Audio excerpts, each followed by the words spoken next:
And I love this hymn. I think it says here, the words are being expressed here with this great hymn. Is this what we kind of been talking about this past couple months, all summer long, what it means to be a Christian, a Christian 101, is in that fundamental sense is that we're disciples.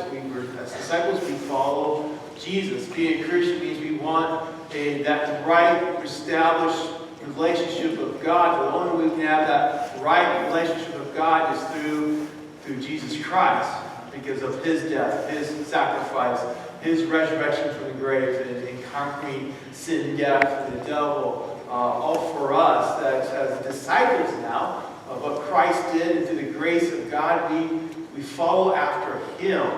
And again, what this hymn is expressing is all the sentiments is that, what does the world have to offer that we don't already have securely in Jesus Christ? Like in the second stanza, the world seeks to be praised and honored by the mighty, yet never once reflects that they are frail and flighty.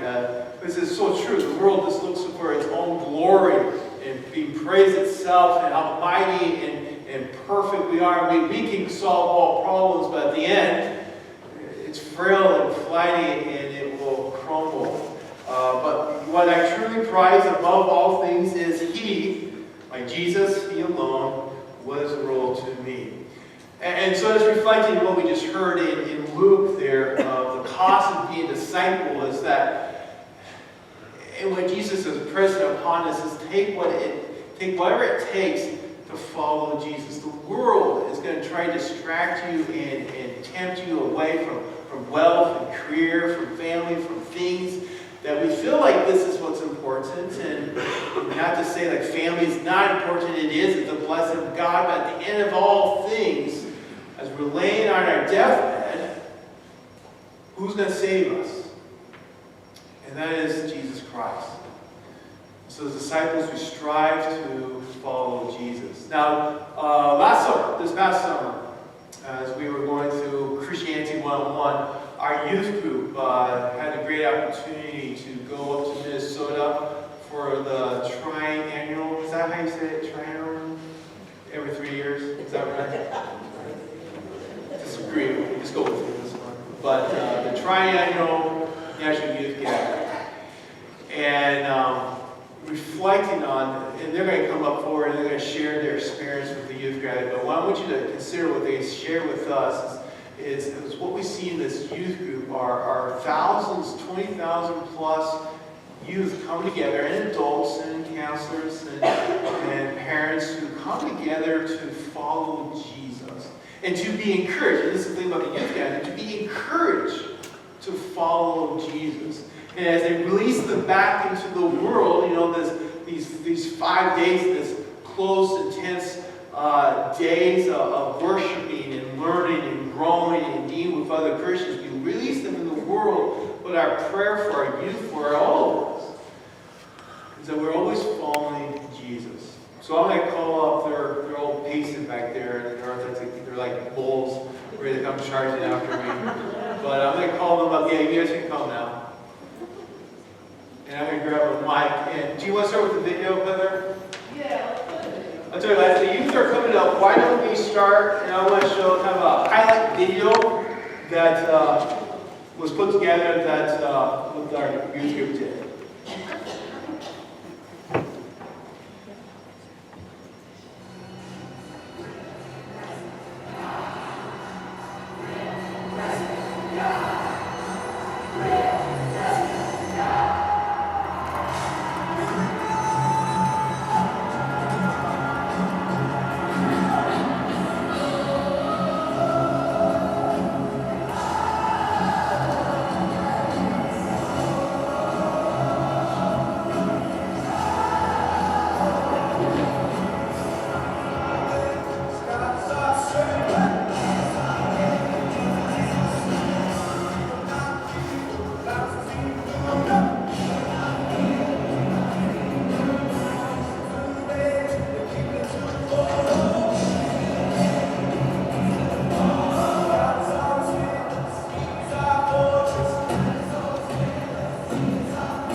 must learn to love him.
First, we left on Tuesday. This was almost 2 months ago. This was July 9th.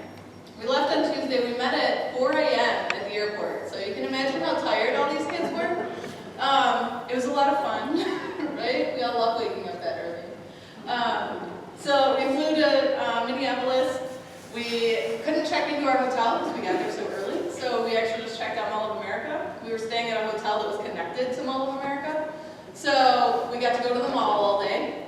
The kids really enjoyed that. We got to check out all the different stores. There was a Nickelodeon amusement park there. And then we did a family group dinner. So the kids are actually all divided into family groups. So one chaperone will be in charge of 5 to 6 students. And that way when we check in, when we're all together, you just check in with your family group. So it makes it a little easier to keep track of people. And then we actually had to take the light rail quite a bit, going back and forth from our hotel to downtown and going, all in the different places around the city. So we actually had 52 students total between the 6 churches, and we had 11 chaperones. So that was a huge group. We're talking about dividing next time because that's getting a little massive. So yeah, so it was a lot of fun. So we did our family group dinner, and then Wednesday we went downtown. We registered early before all the crowds got there, so that was kind of nice. Checked in, got all our backpacks. So you can see there were a couple students that were holding like a bunch of backpacks. That's what that was. They were helping us pick up all these backpacks. So they had to pick up 63 of them, and there were 3 students that did that. So that's our backpack, our national t-shirt, and a Bible. So it's not light either. So yeah, we did that, and then we actually did a community service activity just for our group. So we had 2 of our chaperones went to Sam's Club. They picked up some stuff for us, and we put together blessing bags for some of the volunteers and homeless that we would see throughout the city. So it was a gallon bag. We had a bottle of water in there, a couple granola bars. What else did we have? Gum, I think, fruit snacks. So yeah, we just put those together. We put some encouraging notes in there. And just said, thank you, you matter, thanks for your service. And we just encouraged all those volunteers because there's plenty of local volunteers. There's also ones that come in from the National Lutheran Church Missouri Synod. So they come in and help with it, but it's a lot of local volunteers and a lot of police effort also for directing traffic, as you've got, 22,000 people taking over the city. So, yeah, so it was great. And then they were also at the light rails kind of directing us on where we needed to go when we got downtown. So it helped out a lot. So we did that community service activity. The next day we actually did a bus tour. So it was a cultural bus tour in the city. So we got all the different ethnicities and kind of hear about the culture of Minneapolis. I didn't realize how cultural it is, and I know that was a shock to a lot of the students also. You know, right next door to each other, you may have an Asian family, a Muslim family, and, you know, a Wiccan. Across the street, maybe Koreans. I mean, it's all different. And so even within, you know, a couple block radius, you've got multiple different languages, all different beliefs and moral systems. I mean, all kinds of different stuff. So as we were driving through the city, he even told us, our guide told us that, you know, he was cursed by some Wiccans before, and they told him something bad was going to happen with his mouth. He ended up getting tongue cancer, and he was the youngest in history to ever get tongue cancer. He's never smoked, he's never done anything. So, I mean, think what you want, but I think they cursed him. So, so it's a little scary, but yeah, so it's just, there's a lot of different ethnicities and different cultures in that city. So that was kind of cool. We got to try some of the food too. So there's different candies, baked goods.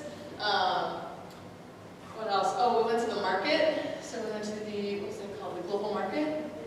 And got to try different foods. So there was different booths set up for different types of food. So there was your typical Italian, Mexican. There was sushi. There was Korean food. There was Moroccan. I think Kenyan. Camel burgers. So did you try the camel burger? Yes, I did. I noticed I didn't answer that. So yeah, that was pretty cool. And then since our group was so big, we actually had to divide into 2 groups. So half of us went on that tour first, and half went to Minneapolis Institute of Art. So we got to see the art museum also. And then we switched halfway through the day. So then on Thursday, the mass event actually started. So this was the first thing having to do with the gathering. So we all went down to the stadium. It's 22,000 people, so we take over the stadium. And we got to have our first worship service all together. So that was a really cool experience to look around the stadium. You see all these people all across the country that all believe the same thing you do. So it's pretty powerful to see that and to be worshiping together. The song that was playing in the background on that video is actually the theme song that they wrote for the gathering. So there's always a song that's written for the gathering, and we sing it every night. So just singing that song to kind of kick it off is awesome.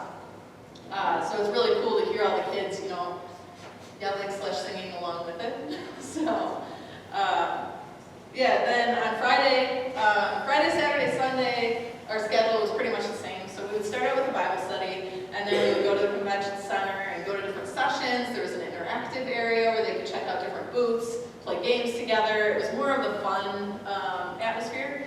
And then all the sessions had many different topics. So some of the kids are going to share some of those sessions with you. I know some popular ones. There was a lot of different topics. There was abortion, there was human trafficking, there was gay rights, there was all kinds of different things that the kids need to know about, because this is what's going on in our culture. So it's awesome that the LCMS has recognized that, and they're actually talking about these subjects. So yeah, after the mass event each night, there was a concert or some sort of mass event plus, is what they called it. So we saw Toby Mac, we saw I Am They, we saw Skit Guys. Let's see what else. We did a homeless immersion experience one of the days. So that was kind of our community service for the gathering. We went in to this little area, and they showed us different setups of how, you know, homeless people may be in a tent community, or they may be in these different, you know, different types of setups. And so they just went through, you know, the thinking of, you know, what are these homeless people going through, and how can we help? So that was kind of cool, just to be immersed in that, and to figure out how we can, you know, help back in our own city. Sunday, we did a Michigan District event. So everybody from the Michigan District all got together, and that was the lumberjack show. So you saw the guy running across a couple logs. That's what that was. So the kids got to try out some of the stuff. I didn't. I think there was axe throwing. Did you get to run across the logs? There's log rolling. Yeah? Did you do it? Oh, yeah. Okay. All right.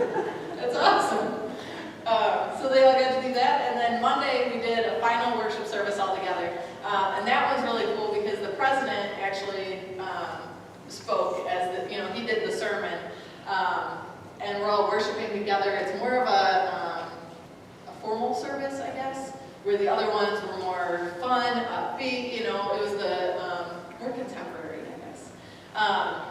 So yeah, this final worship service, we actually do communion all together, which is so powerful to see 22,000 people all doing communion together. And we don't go up to one station, so that doesn't take long. All the pastors that are there basically can volunteer to lead up a station. Each section or two sections will have one station that they go to. So you get through it actually pretty quick. I think it was like time to about 15, 20 minutes or something. So that wasn't too bad. So we did that, and then just to kind of decompress, we finished at Minnehaha State Park. So we got to go see the waterfalls and play in the river and things like that. So that was a lot of fun. And then we flew back on Tuesday. So got back around noon. So it was a full 8 days. So that's kind of the experience overall. I'm going to kind of pass the mic around and have the kids share with you one of their takeaways, a favorite section, anything that they can remember, or, you know, whatever their favorite part was. So who wants to volunteer? Okay. Okay, so Heather said we did the blessing bags. I think the first blessing bag I gave out, I gave it to a police officer, and I shook his hand and I said, thank you. And then a few days later, Mrs. Eden said that there was a post that someone made on a National Youth Gathering leaders page, and it said that there was a group that was giving out blessing bags, and they gave them to some police officers. And these police officers had like nothing but grief, and were getting grief all the time. And us giving them the blessing bags gave them joy and gave them relief. And then the next day, I gave out a blessing bag to a volunteer that was working in the streets. And in the streets, this volunteer was like, oh, you're the group that's giving out the blessing bags. And we're like, yeah. And he was like, I made that post. Like, I made that post about the police officers. And that's what I wanted to tell you all.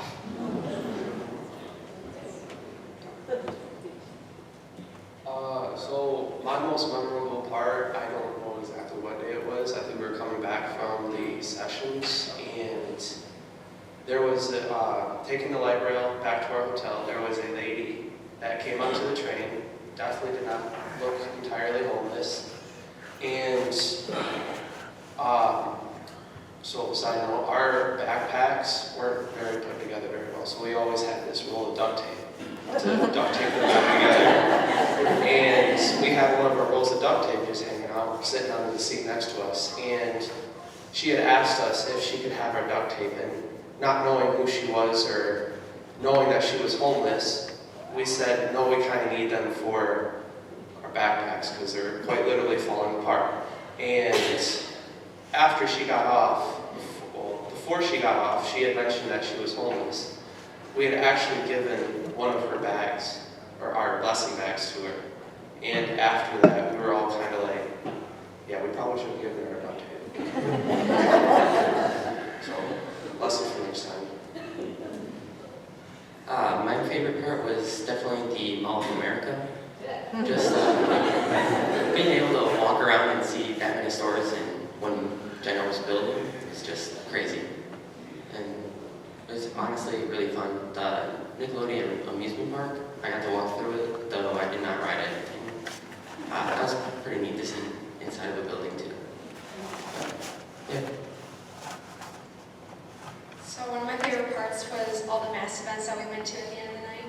It was really cool being able to see like 20,000 people all together, like in one stadium, and listening to the Word of God all together.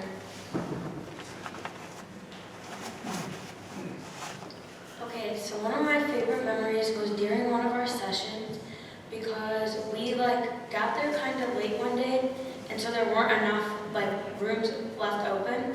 So a group of people from our big group, I guess, and then another church got together, and we had a session with Mrs. Eden. And during that, we really touched one of the security guards' hearts, which is just really nice to see.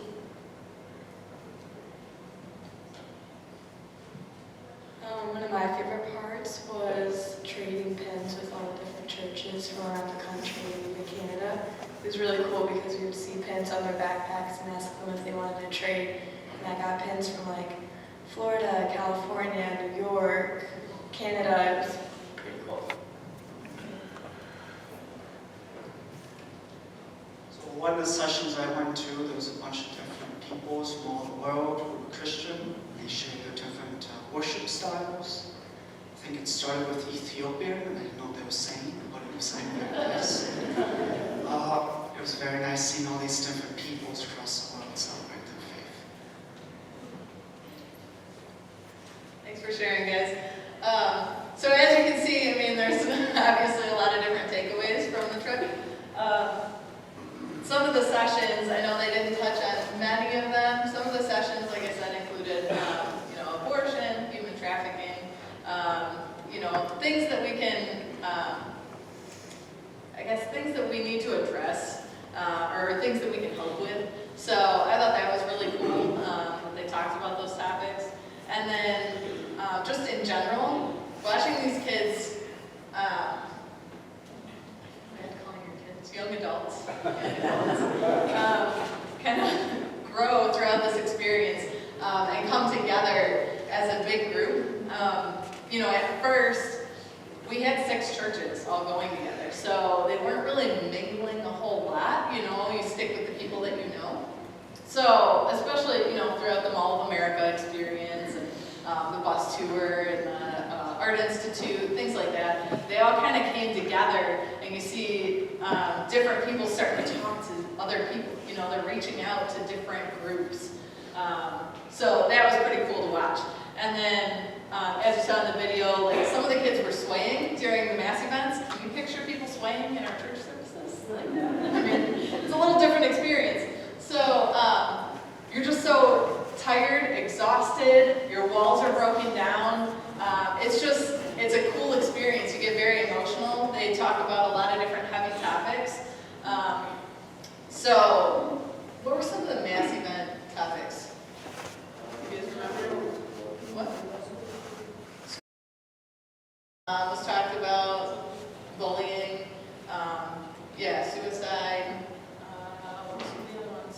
They had a memorial on Sunday night, so anybody that's passed away from the youth groups or youth directors, things like that, in the last 3 years, they had a memorial slideshow that was going up, and then they had Jesus come out in a white robe, and there was a person brought up in a casket, and this kid gets out of the casket and meets Jesus, and Jesus puts a white robe around him and welcomes him into heaven.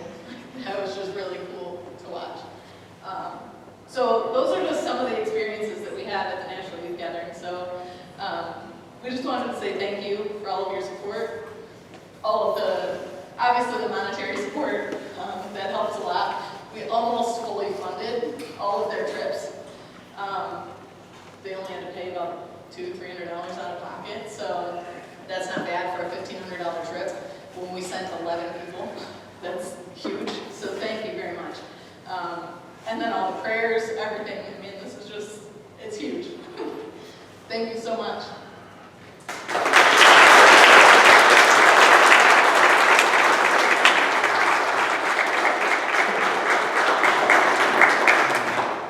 Thank you guys for sharing, and I want to take the opportunity for you guys, as members, brothers and sisters, to just hear from our youth and what they were doing this past summer, but again, to really emphasize our theme for today and of us walking as disciples and seeing that in our own youth and what we need to do for our youth, but also what we need to do for each other as a congregation. That, again, our mission is to make disciples.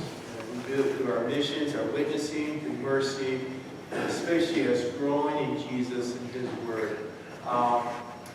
Let us not forget that. Let us consider the cost as Jesus calls upon us, or what Moses says in Deuteronomy, to consider who we choose to follow. Are we going to follow the false gods of our forefathers, or are we going to follow the true God who gives us life?